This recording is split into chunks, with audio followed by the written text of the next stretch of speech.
આજે મહામાનવ બાબા સાહેબ ભીમરાવ આંબેડકરની જન્મ જયંતિ છે, તો આજે આપણા ચિત્રોડ મધ્ય તો વાસના તમામ ભાઈઓ બહેનો મહિલાઓ દીકરીઓ નાના નાના ભૂલકાઓ તેમને અહીંયા રામદેવ પીર મંદિરે આવવા આહવાન કરવામાં આવે છે અને રેલી હવે સ્ટાર્ટ કરવામાં આવે છે. મનજીભાઈ ખાનાભાઈ હાજર હોય, હાજર થઈ જાય.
कि बाबा साहेब आंबेडकर जी सहन કર્યું મોટો કલંક છે.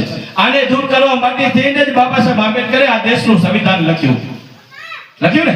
આજે તમારાથી કોક જે મોટો કલંક છે આ પર છે મોટો કલંક છે યાર આ. પણ આના માટે કોઈ મંથન કરે છે? નથી કરતો કોઈ. આને નાબૂદ કરવા માટે થઈને બાબા સાહેબ આંબેડકરે કાયદાની અંદર જોગવાઈ કરીને તમને અધિકાર આપી દીધો છે ને આપણને અધિકાર. બાબા સાહેબ આંબેડકરે કેટલાય અધિકારો આપ્યા. આપણે અધિકારોને વાંચવા નથી અને વાંચી જાય છે તો શું કરે છે? કોઈને સમજાવતા નથી. કોકને સમજાવશે તો જાણે કોઈના આંખે ચડશે, કોઈને આમ કરશે. રાજનૈતિક પાર્ટીઓ સાથે ને આંખે ચડશે કોઈક વ્યક્તિઓના.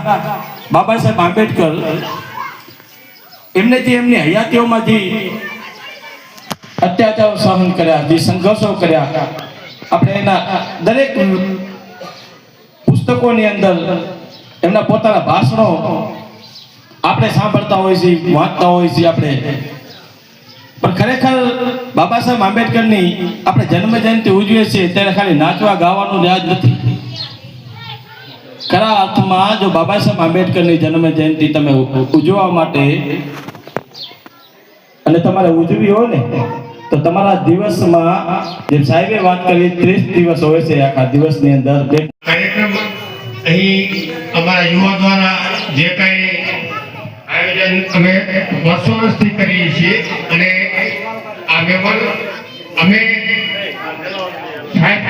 1900 હું ભૂલું તો 1979 માં આ બાબા સાહેબની રેલી અમે જુલાઈ ચિત્તોડથી અમે પ્રસ્થાન કરાવીશું 1978 સાહેબ.